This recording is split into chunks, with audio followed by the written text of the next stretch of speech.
O bate-papo hoje é sobre Setembro Amarelo e eu tenho aqui o prazer de conversar com a doutora Mirla, não é isso? Isso, Doutora vírgula. Mirla. Doutora Mirla, que há muito tempo atua nessa área, e esse momento é um momento apropriado para a gente falar sobre o Setembro Amarelo, sobre depressão, sobre tudo que diz respeito aos sintomas, né, que possam desencadear em situações mais graves, enfim.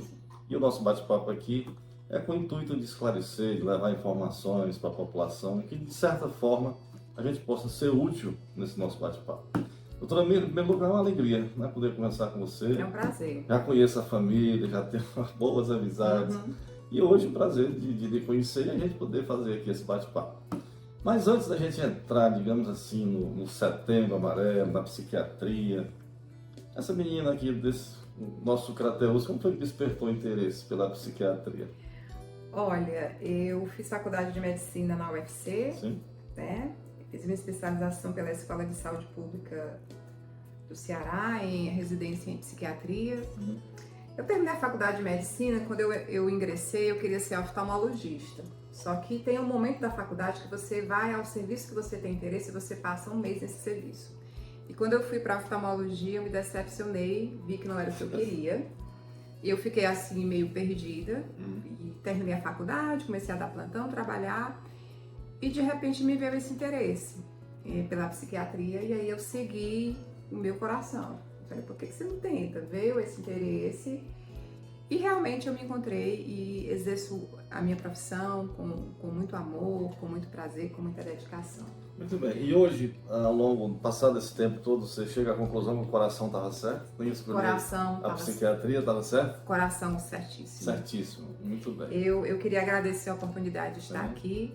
É uma questão de compromisso, Sim. compromisso com a informação. Quanto mais informação a gente tem, mais vidas somos capazes de salvar. Informação é sempre importante em todas as áreas, principalmente na área da medicina. Com certeza. Doutora, no nosso pouco tempo que a gente conversou aqui antes desse bate-papo, eu relatei que já tem um conhecimento, uma vivência, digamos assim, nesta área. Eu já passei por situações dentro do seio familiar, né? Que isso até é um dos motivos a mais para que a gente possa discutir esse assunto e levar informações à população, até para evitar que problemas como o que eu presenciei no passado não venham a acontecer ou que minimize esses problemas. Na verdade, você sabe que há muito tempo nós não tínhamos as informações que a gente tem hoje, né?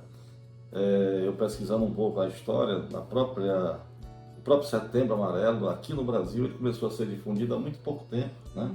Ser colocado como uma meta, digamos assim, a ser perseguida, a ser divulgada e tal. Tem, sei lá, tem menos de 20 anos isso, né?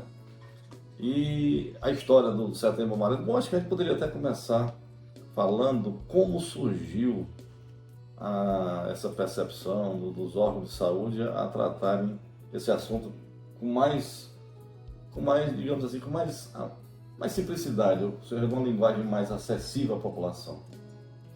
Olha, surgiu da extrema necessidade de esclarecimento, né? Ainda existe muito preconceito, Sim. muito tabu em relação à psiquiatria, ao buscar a ajuda de um psiquiatra e olha, gente, até mesmo de um psicólogo, as pessoas têm dificuldade de procurar ajuda, porque elas se têm uma noção de que quando vai se procurar ajuda, se está extremamente grave ou se, eu não sou doido, eu não vou procurar um psiquiatra, nem vou procurar um psicólogo porque eu não estou nesse extremo.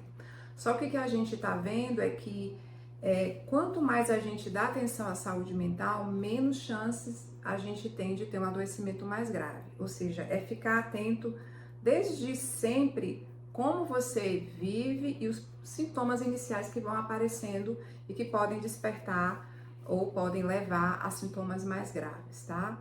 Então, é uma tristeza que não passa e as pessoas confundem muito, tá? Elas confundem muito ansiedade com depressão. Muitas vezes os pacientes chegam aqui dizendo para mim que tem uma ansiedade, quando eu investigo, na verdade, a pessoa está passando por um processo depressivo grave.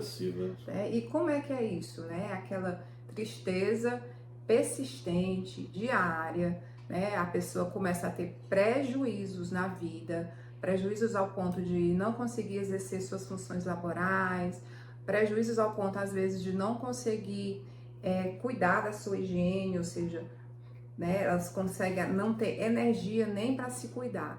E a gente precisa estar atento a esses sinais que podem aparecer. Muito bem, doutora, antes da gente dar sequência aqui a esse nosso bate-papo, a gente poderia deixar assim, um pouco até mais claro para a população a diferença entre o psicólogo e o psiquiatra. Sim, porque pelo pouco conhecimento que eu tenho um pouco conhecimento, eu sei que o psicólogo acompanha mais ou menos o desenvolvimento, a evolução e tal, e o psiquiatra mais a parte da, digamos assim, a tentativa de cura daquele problema. Tem mais ou menos... Ótima pergunta.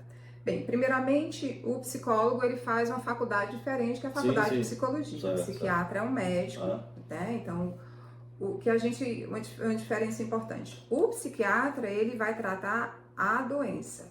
O psicólogo, ele vai focar no que está bem. As motivações, né?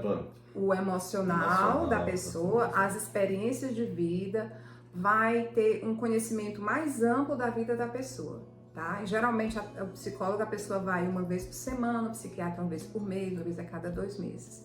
Então, o psiquiatra, a função dele é entender os sintomas, observar que sintomas a pessoa tem, por exemplo, a tristeza ou uma preocupação excessiva, e ajudar para que esses sintomas sejam reduzidos ou tenham uma remissão. O psicólogo ele vai entender mais como que esses sintomas apareceram, que ponto foi que eles surgiram, que sentimentos, situações de vida levaram ao surgimento desses sintomas, desse adoecimento. Muito bem. Doutora, nós sabemos que a nossa população está crescendo e crescendo muito, né? Se a gente for fazer uma comparação, quando nós éramos adolescentes para hoje, já evoluiu muito. Não só o crescimento populacional, mas como também evoluíram a tecnologia, a informação e tal. Hoje, se a gente procurasse, se a gente quisesse aqui dar um diagnóstico de que causa, o que tem causado o acréscimo de casos, né, que necessitam de atendimento psicológico e psiquiátrico. Porque a gente percebe que a evolução tem sido grande. Na sua opinião, na sua ótica, o que tem motivado isso? Olha, nunca as pessoas assim tiveram tanta oportunidade de se comunicar como hoje. Então eu posso me comunicar nesse momento se eu precisar com uma pessoa no Japão, na Indonésia, em qualquer lugar do mundo. E nunca as pessoas tiveram tanta sensação de solidão. As pessoas têm a facilidade de comunicação, porém é uma comunicação muito rasa. Elas não conseguem fazer um vínculo mais forte com outras.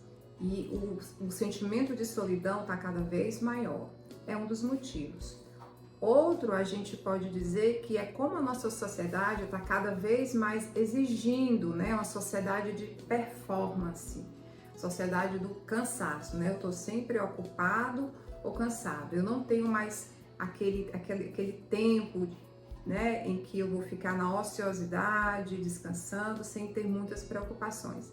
É uma sociedade que estimula sempre o crescimento financeiro, é uma sociedade que estimula muito a competição. Então, mais ou menos o conjunto de todos esses fatores tem levado as pessoas cada vez mais a ficarem mais ansiosas e deprimidas. É engraçado, se a gente for analisar assim, ao pé da letra, é até não sei nem o que eu posso dizer assim, é um contrassenso, por exemplo, você se comunicar com milhares e milhões, milhares de pessoas e ao mesmo tempo estar solitária. Né? Como eu falei, é uma comunicação. É uma contradição. É uma contradição. Porque começam a se criar relações muito rasas, não se tem uma relação mais aprofundada com as pessoas e o sentimento de solidão é cada vez maior. Muito bem. Antigamente você esperava por uma carta, né? Isso. Hoje a comunicação chega quase que na velocidade da luz e você ao mesmo tempo ainda não está satisfeito. Isso. Né? Agora, doutora, outro caso, outro problema também que eu imagino que possa ter contribuído muito para a evolução desses casos foi a pandemia. A senhora tem essa percepção Tenho sim. de que aumentou? Sim. A pandemia realmente ela foi muito traumatizante, a pandemia trouxe prejuízos assim imensuráveis para piorar a saúde mental das pessoas ou para causar transtornos mentais. Até hoje eu recebo no consultório pessoas que disseram: olha, doutora Mirla, tudo começou na pandemia.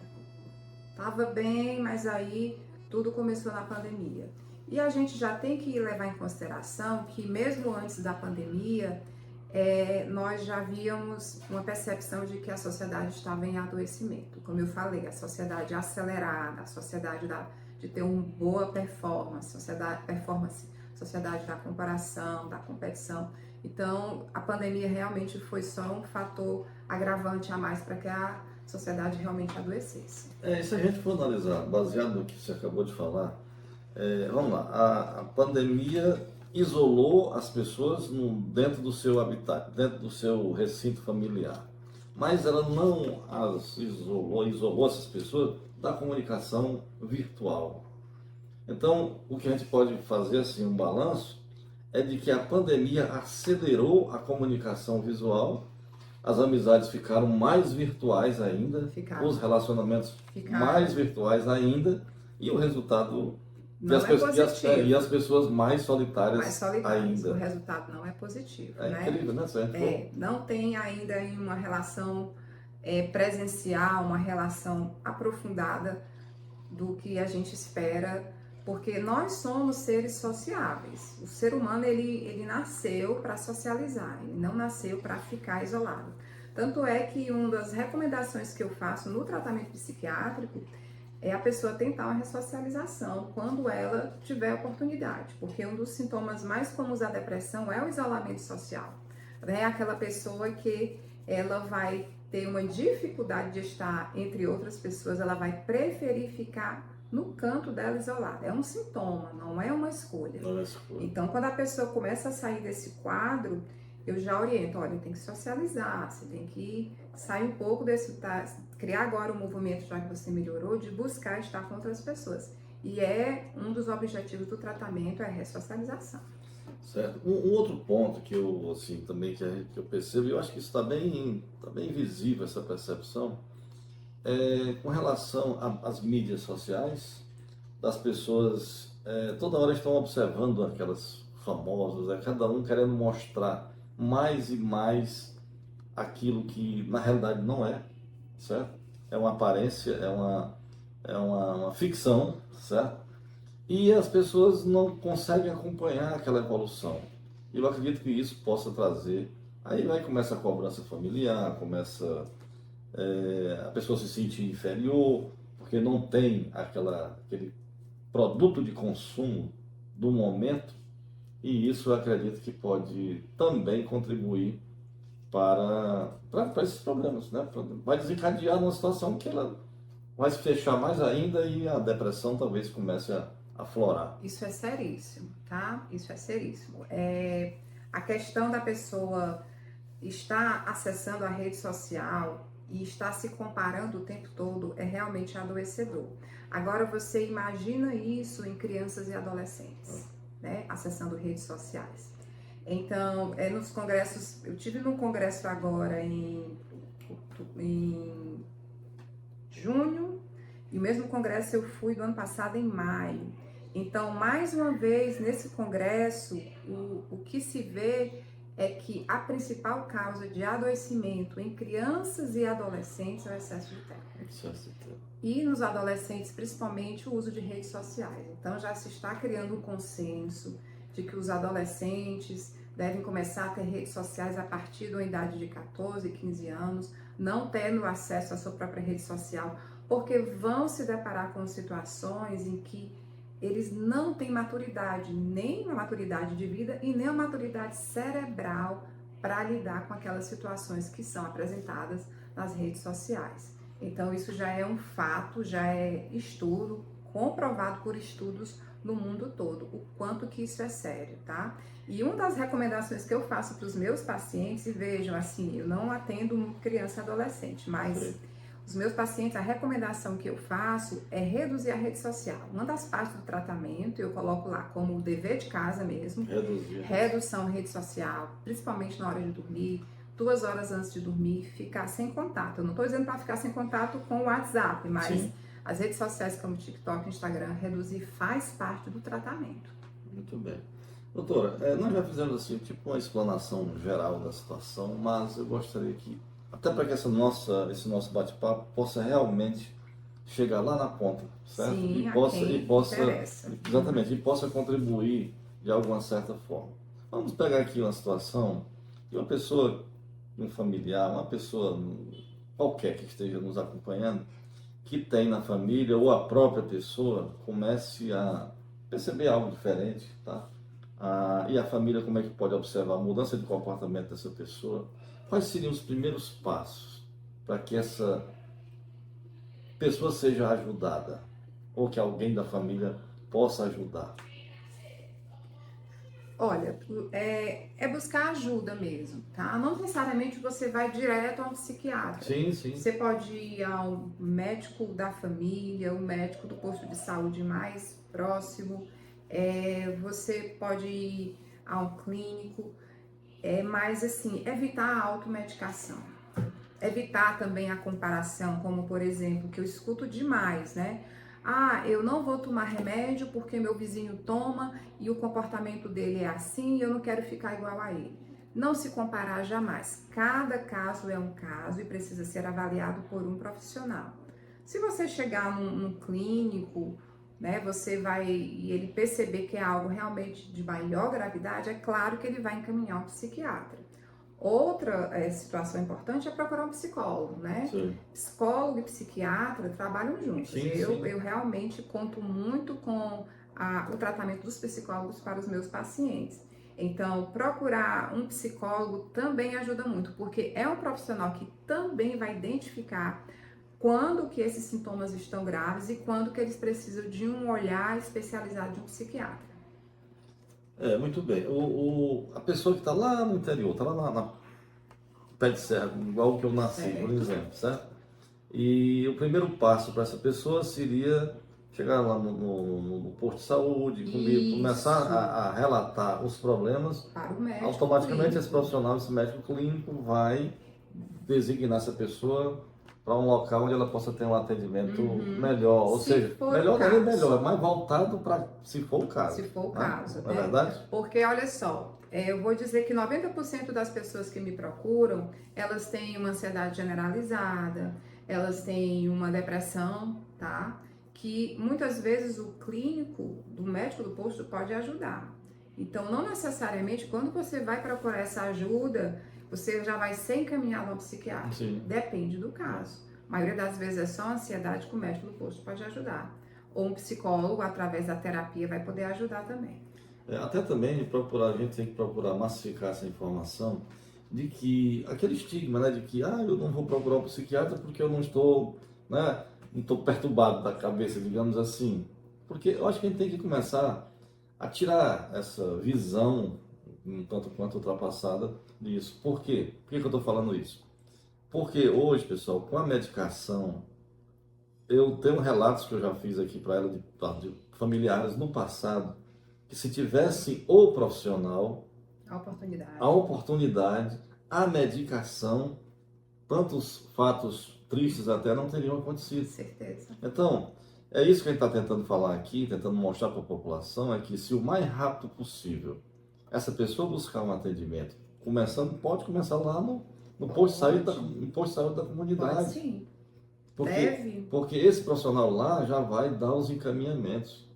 Imagina aqui, doutor, há 50 anos, nós não tínhamos nada de atendimento nessa natureza. E a pessoa, se tinha um problema desse, ela ia ser tratada como perturbada mesmo no popular, e a tendência era uma situação mais grave. Sim. Não é verdade? Sim. Então essa é a nossa ideia desse bate-papo. Agora, a gente sabe, pode ficar à vontade. Então, não é só essa questão de eu estou indo para o médico porque eu estou perturbado, mas ainda tem-se muito medo das medicações. Sim. Vou ficar viciado, vou ficar dopado, vou ficar grogue. E a psiquiatria, ela evoluiu muito. Então, essa questão da medicação, ela é algo totalmente gerenciável hoje em dia. A gente consegue tratar pacientes com depressão grave, com ansiedade grave, com outros sintomas mais graves, uma bipolaridade, que o paciente não fica sedado, ou dopado, ou droga dependente. É um tratamento. Eu falo assim para o meu paciente, olha, se você está com pressão alta, você não vai a um cardiologista e você faz um tratamento, do mesmo jeito é a psiquiatria. Você vai fazer um acompanhamento, um tratamento, não porque você está perturbado, mas que você precisa de ajuda naquele momento para você não ficar pior. Muito bem. A gente já fez a comparação aí com o cardiologista. Você começa a ter um problema cardíaco, nem sempre, mas vamos imaginar que a pressão seja um dos indicadores de que você está com problema cardíaco, correto? Certo. A pressão começou a desequilibrar e tal, a pessoa já vai ficar pensando, isso aqui vai desencadear num problema mais sério, eu vou ter que chegar no cardiologista. Melhor eu cuidar logo, Melhor eu cuidar logo, senão eu vou ter um problema mais sério. No caso aqui da psiquiatria, do psicólogo, a pessoa, o primeiro sintoma, isso que eu queria saber, o primeiro sintoma ou o primeiro problema maior seria a depressão, para poder desencadear o restante, uma continuação desse problema? Olha, a gente está falando do Setembro Amarelo, né? E Sim. é um mês de prevenção ao suicídio. Sim, sim. E cerca de 90% dos casos das pessoas que chegam ao ato do suicídio, elas têm sim um transtorno mental. E a grande maioria das vezes, ele é associado a um estado depressivo, ao transtorno bipolar, a uma esquizofrenia, que são condições, né, mais graves. Mas toda depressão eu vou ter pensamento em suicídio? Não. Tá? Não necessariamente eu vou procurar o psiquiatra porque eu estou com pensamento em suicídio. Eu posso ter uma depressão sem pensamento em suicídio? Pode sim, é muito comum. Sim. Uma depressão grave sem pensamento em suicídio. Mas não vamos esperar aí o pensamento em suicídio chegar para procurar ajuda. Uma depressão grave é uma tristeza profunda que se prolonga por vários dias, é uma falta de energia, fadiga, dores no corpo, falta de interesse por atividades que antes lhe traziam prazer, dificuldade de conciliar o sono, ou mesmo sonolência demais, mudança dos hábitos alimentares, ou seja, a pessoa começa a perder peso porque não consegue e nem tem vontade de se alimentar, ou a pessoa passa a comer demais, esses hábitos mudam, tá? É uma lentificação, é aquela pessoa que a memória fica muito ruim, ela fica com pouca facilidade, fica com muita dificuldade de se concentrar. Então, todos esses sintomas indicam um quadro depressivo, tá? Então, é o momento de procurar ajuda, sim. Realmente buscar ajuda, que a gente fala que é um ato de coragem. Eu preciso tomar uma decisão de buscar ajuda.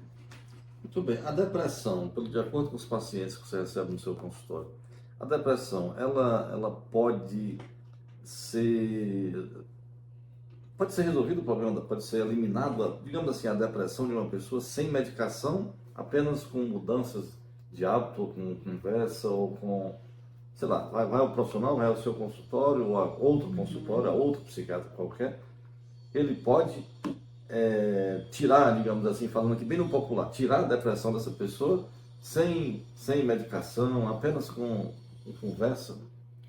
A depressão é muito complexo, né? Então ela tem classificações. A depressão ela é classificada como leve, moderada ou grave. Uma depressão leve, ela pode sim ser tratada sem medicação. É aquela depressão que dura ali 2 dias, 3, né, de tristeza e fica se repetindo, não traz tanto prejuízo para a pessoa consegue trabalhar, consegue fazer suas atividades, não tem prejuízos sociais, ou seja, o prejuízo é basicamente mínimo, é considerado uma depressão leve. Ela pode ser sim tratada com terapia, com psicólogo, atividade física importantíssima. A atividade física hoje em dia ela faz parte do tratamento psiquiátrico, ela não é escolha, o paciente terá que fazer uma atividade física do gosto dele. E essa pessoa tem grande chance de ficar bem sem medicação. A depressão moderada também há uma chance, porém menor. Já a depressão grave, ela precisa da intervenção medicamentosa. Certo. Doutora, segundo dados estatísticos, no Brasil, hoje, antes dessa colocação, primeiro falar que a questão do suicídio, até certo ponto, é um tabu que um pouco era até explorado ou difundido, né? Principalmente pelos profissionais e pelo próprio governo em si. Mas, de um tempo para cá, essa campanha tem até sido mais enfática, que busca realmente levar mais orientação e minimizar esse problema. Sabendo-se que hoje, de acordo com os dados estatísticos, o suicídio ele está, principalmente nos jovens, como a quarta causa mortes no país. Então, se a gente analisar aqui friamente, é uma situação delicadíssima, né? E que a gente precisa massificar essa informação no intuito de realmente minimizar esse problema. A senhora não concorda? Concordo plenamente.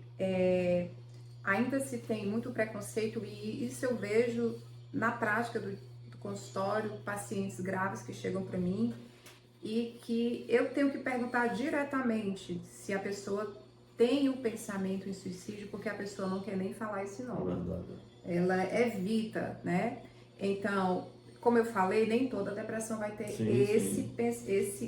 esse sintoma. Sim. E assim, você falando, né, uma das principais questões de que muitas vezes não se previne o suicídio em um paciente que tem um transtorno mental é não se perguntar. Então, não só o psiquiatra, ele tem esse compromisso com a saúde mental do paciente, mas aquele médico lá na ponta, no posto de saúde, ou a enfermeira, também tem esse compromisso de perceber que o paciente não está bem e de fazer sim a pergunta direta, tá? Porque muitas vezes a pessoa, ela mesma tem um preconceito de falar e por não ser perguntado, a pessoa não vai exibir esse sintoma, tá? Então é importante se perguntar. E é um assunto delicado, é complexo, tá? É heterogêneo, então assim, o paciente depressivo, ele nunca vai ser um paciente que eu vou atender 2 pacientes iguais, isso não, até hoje não vi. Os sintomas são muito diferentes de um paciente para o outro e precisa sim de um cuidado, um olhar mais especializado, um cuidado maior. Muito bem, doutora. Nós estamos tentando aqui, como eu disse no início, de certa forma contribuir, né, com informação precisa de quem vive essa realidade diariamente no seu consultório e que de certa forma a gente possa também ajudar aqueles profissionais que estão lá na ponta, que lá onde começa realmente o problema, que muitas vezes vem desencadear no seu consultório ou em outro consultório, né? Agora, assim, pela experiência que a senhora tem a nível, sei que você é uma profissional que atua de forma particular, mas os municípios, de uma forma em geral, eles têm uma atuação também nessa área para ajudar essas pessoas. Como é que elas poderiam, pelo conhecimento que você tem, como é que elas podem chegar a esse atendimento? Atualmente eu estou atuando só na área particular, mas eu atendi em CAPS por 12 anos. Nossa! Então há uns 2 anos ou 3 que eu parei de atender em CAPS. Só no CAPS de Maracanaú foram 7 anos. Nossa. E assim, eu me identifico muito com o atendimento do CAPS, né? É uma experiência que eu tenho, que eu trago no meu coração e que isso foi muito bom para mim. Foi um ciclo que eu tive que fechar mesmo. Certo. Mas muito grata pela experiência. Então, o que acontece, né? Como é que o fluxo funciona? Por isso que eu falei para a pessoa procurar o médico do posto. Sim. Porque o fluxo vai vir de lá, da atenção primária, a atenção básica. A pessoa vai até o posto de saúde, dependendo do caso, essa pessoa vai ser encaminhada a um CAPS. Dependendo. Então, assim, eu não vou procurar o médico porque eu não quero ir para o CAPS. Bem, não, cada caso é um caso, mais uma vez, a gente não pode se comparar. E dependendo do seu caso, o seu tratamento vai ficar no posto de saúde, não necessariamente você vai precisar ir para o CAPS procurar um psiquiatra. E nesse posto, a gente vai ter, né, chances de você ter um bom tratamento, de não se automedicar e ter um bom resultado. Outra questão, né, é a gente estar sempre atento aos profissionais que estão lá no posto de saúde, somente enfermeiros que têm mais contato com os pacientes, de perguntar se percebeu o paciente com um comportamento diferente, mais calado, né? Ou fala de queixas como dores no corpo, falta de energia, fadiga, sempre indagar sobre sintomas depressivos. E a questão é, tá sempre perguntando o que está acontecendo, né? Que é o acolhimento do paciente. Muito bem. Doutora, essa campanha que existe, eu já vi, eu não sei se continua funcionando, aquela do CVV, do Sim. 188, né? Importantíssimo. Importantíssimo. Importantíssimo. Fala um pouquinho Salva desse tipo de vidas. atendimento aí. Esse tipo de atendimento você faz uma ligação grátis para o 188, é o CVV, Que é o Centro de Valorização à Vida, Muito da vida, e lá vão ter pessoas do outro lado da linha dispostas a lhe escutarem, lhe acolherem e dar as melhores recomendações para que você, naquele momento difícil, de crise, possa ter um alívio do que você está sentindo. Bom, muito bem. E também existe esse atendimento via, na rede social, você coloca lá www.cvv.org.br, você também poderá ter informações, certo? Doutora, olha, é uma alegria, a gente, se o tempo desse, a gente podia ficar conversando muito mais tempo assunto, aqui, né? sobre o assunto, é um assunto muito pertinente, né? Muito amplo. Mas né, eu só quero aqui lhe agradecer pela prazer. oportunidade, que a gente, de certa forma, possa chegar com essas informações lá na ponta prazer. e possa ajudar alguém, quem sabe. Bom? É um prazer, eu agradeço a oportunidade. Meu compromisso é de trazer informações. Sempre que você precisar, eu estou aqui, estou disposta para trazer informações para que possamos ajudar mais e mais pessoas. Com certeza. Pois olha, foi um prazer grande. Prazer. Um abraço. E até a próxima. Até a próxima, sim, com certeza. E um abraço para o meu amigo, Dr. Tarcísio. Pode deixar. Tá bom? Pois tá, um abraço.